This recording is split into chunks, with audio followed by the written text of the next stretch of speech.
Welcome, friends! Wanna hunt for the best deals together? Subscribe to join me and check links below.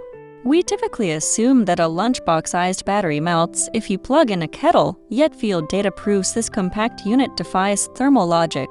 The signals reveal a unique power lifting mode, allowing the 600 watts inverter to surge and safely run a 1500 watts heater, which usually trips small generators. This capability is shocking given the chassis weighs only 9.5 pounds. Patterns track it fitting into a backpack like a heavy textbook. You never wait long either.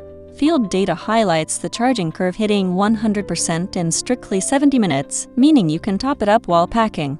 The utility extends to safety, with a 10 milliseconds UPS switchover keeping your rotor alive during a blackout.